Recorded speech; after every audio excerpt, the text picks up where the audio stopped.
नमस्कार, प्रणाम। आप लोग को मैंने बतलाने जा रहा हूँ पलोना कफ सिरप, जो कि सूखी खांसी जिसको हो रहा है वैसे पेशेंट में इसका उपयोग किया जाता है। जबकि पेशेंट को खांसी नहीं से राहत नहीं मिलता है या अत्यधिक मात्रा में ठै ठै का आवाज़ आता हो, वैसे पेशेंट में पलोना कफ सिरप का उपयोग किया जाता है।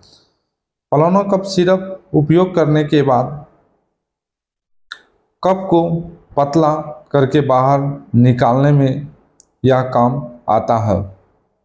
इसमें कोडिन सल्फेट 10 mg मिला हुआ है और ट्रिप्लोलाइडिन 1.25 mg मिला हुआ है, जो कफ को पतला करके बाहर निकालने में इसका पूर्ण रूपेण से रोल है। एक ही ढक्कन पीते ही आपको बेस्ट रिजल्ट इसका मिलेगा। अगर आप लोग को अच्छा लगे तो लाइक और शेयर कमेंट करना। Thank you.